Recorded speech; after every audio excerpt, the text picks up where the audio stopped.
ಅಲ್ಲಿ ಹೆಂಗಾಯ್ತು ಹಳ್ಳಕ್ಕೆ ಹೆಂಗ್ ಮಾಡ್ತಾರೆ ಡ್ರೈವರ್ ಕೊಡ್ಲಿ ಆಮೇಲೆ ಒಬ್ರು ಆಯಾ ಕೊಡ್ಲಿ ಸರ್ ನಮಗೆ ಸರ್ ಆ ಡ್ರೈವರ್ ಏನು ಸಮಸ್ಯೆ ಇಲ್ಲ ಸರ್ ಕ್ಲೀನಾಗಿ ಕರ್ಕೊಂಡು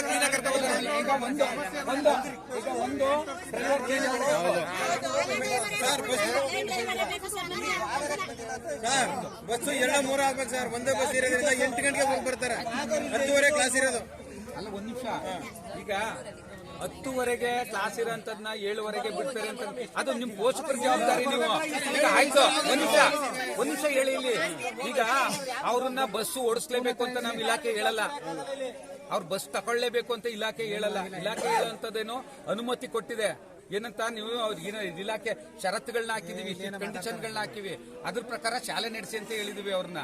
ಆದ್ರೆ ಅವ್ರು ಮಾಡೋ ಅಂತ ಲೋಪಗಳು ಅಥವಾ ಅವ್ರು ಮಾಡೋ ಅಂತ ತಪ್ಪುಗಳು ನೀವು ಪೋಷಕರು ಆಗಿಂದಾಗೆ ನೀವು ಕೇಳಬೇಕು. ಈ ತರ ಅವಘಡ ಆಗೋವ್ರಿಗೆ ತಪ್ಪಿಸಬಾರ್ದು. 40 ಮಕ್ಳು ಯಾಕಪ್ಪ ಕೂರಿಸ್ತಾ ಇದ್ದೀರಿ ನೀವು 20 ಮಕ್ಳು ಕೂರಿಸ್ಬೇಕು, 25 ಮಕ್ಳು ಕೂರಿಸ್ಬೇಕು ಅಂತ ಕೇಳಬೇಕು. ಮಕ್ಕಳ ಮೇಲೆ ಜವಾಬ್ದಾರಿ ಇರ್ತದೆ. ಮಕ್ಕಳನ್ನ ನಾವು ಎಷ್ಟು ಕಷ್ಟಪಟ್ಟು ಸಾಕಿರ್ತೀವಿ, ಒಂಚೂರು ಹೆಚ್ಚು ಕಡಿಮೆ ಆಗ್ಬಿಡ್ತು, ಒಂದು ಮಗುಗೇನು ಹೆಚ್ಚು ಕಡಿಮೆ ಆದ್ರೆ ಯಾವ ಜವಾಬ್ದಾರಿ ಆಗೋದು? ಈಗ ಫಾದರ್ ಬಂದು ಅದನ್ನ ಇನ್ಕ್ಲೂಡ್ ಆಗಿ ನಾನು ಏನೇ ಜವಾಬ್ದಾರಿ ಆದ್ರೆ ನಾನು ತಗತೀನಿ ಅಂತ ಹೇಳಿ ಅವನು ಸುಮ್ಮನೆ ಬರೀ ಸ್ಕೂಲ್ ನಡೆಸೋದಲ್ಲ. ಹೆಚ್ಚು ಕಡಿಮೆ ಆದ್ರೆ ನಾನು ಮಕ್ಕಳಿಗೆ ಹೆಚ್ಚು ಕಡಿಮೆ ಆದ್ರೆ ನಾನು ಜವಾಬ್ದಾರಿ ಅಂತ ಅವ್ರು ಬಂದು ಹೇಳ್ಬೇಕಿಲ್ಲ. ನೀವು ಎಲ್ಲಿಂದ ಬಂದಿದ್ದಾರೆ ಇದು ಅವ್ರಿಗೆ ಫಾದರ್ ಜವಾಬ್ದಾರಿ ಇಲ್ವಂದ್ರೆ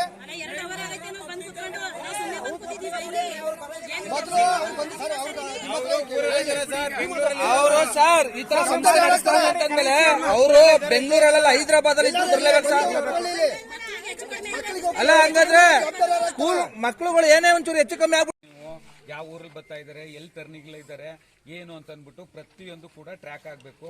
ಆ ಬಸ್ಸಲ್ಲಿ ನಿಯಮಾನುಸಾರ ಏನು ಇಲಾಖೆ ನಿಯಮ ಬಿಡ್ತಿದೆ ಮತ್ತೆ RTO ಇಂದ ನಮಗೆ ಏನು ನಿಯಮಗಳನ್ನ ಖಾಸಗಿ ಶಾಲೆಗಳವರು ಬಸ್ಸನ್ನ ವಿದ್ಯಾರ್ಥಿಗಳಿಗೆ ಬಳಕೆ ಮಾಡ್ಬೇಕಾದ್ರೆ ಉಪಯೋಗಿಸ್ಬೇಕಾದ್ರೆ ಏನೆಲ್ಲ ಮಾರ್ಗದರ್ಶನ ಸರ್ಕಾರ ಇಲಾಖೆ ಗೈಡ್ಲೈನ್ಸ್ ಕೊಟ್ಟಿದೆ ಅದ್ರ ಪ್ರಕಾರನೇ ಮಾಡಬೇಕು.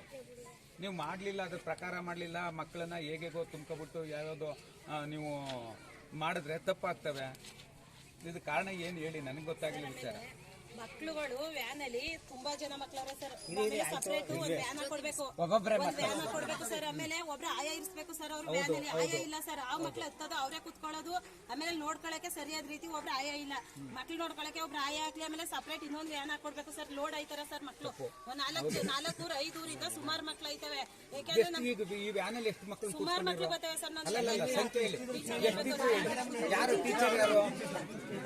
ಸರ್ ಇವರೇ ಟೀಚರ್ ನೋಡಿ ಆದ್ರೂ ಮಕ್ಕಳು ಅಲ್ವಾ, ಶಾಲಾ ಮಕ್ಕಳು ನಾವು ಯಾವುದೇ ಕಾರಣಕ್ಕೂ ಅದನ್ನ ತಾತ್ಸಾರ ಮಾಡಂಗಿಲ್ಲ. ಏನಾಯ್ತು ಹೇಳಿ, ನನ್ಗೆ ಆಕ್ಚುಲಿ ನನಗೆ ಗೊತ್ತಾಗಿಲ್ಲ ವಿಚಾರ ಏನು.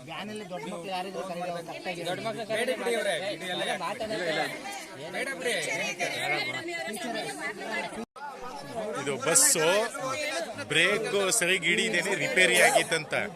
ಅದು ಕೋರ್ಟಲ್ಲಿ PT ಮಾಸ್ಟರ್ ಕರ್ಕೊಂಡು ಹೋಗಿ ರಿಪೇರಿಗೆ ಕೊಡೋದಕ್ಕೆ ಅದು ಸ್ಪೇರ್ಸು ಸಿಗ್ಲಿಲ್ಲ ಅಂತ ಮೈಸೂರಿಂದ ಬರಬೇಕು ಅದು ಅಂತ ಹೇಳಿದ್ರಂತ.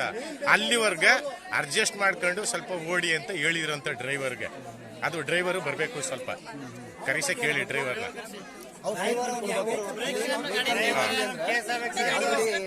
ಬಂದ್ರ ಒಂದ್ ಮಗ ಹೋದ್ರೆ ಜವಾಬ್ದಾರಿ ಯಾರು ಆಯ್ತಾರೆ ಹೇಳಿ.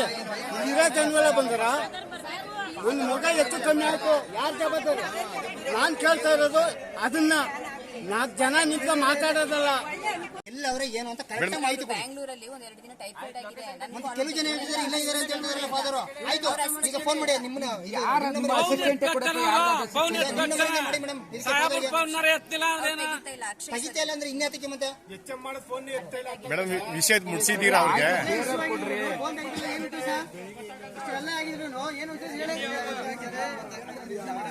ಮೇಡಮ್ ವಿಷಯ ತಿಳಿಸಿದ್ದೀರಾ ಅವ್ರಿಗೆ?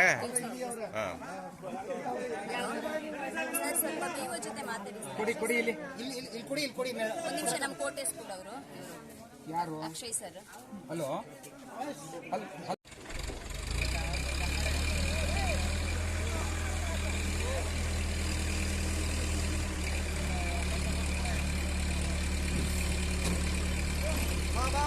ಬಾ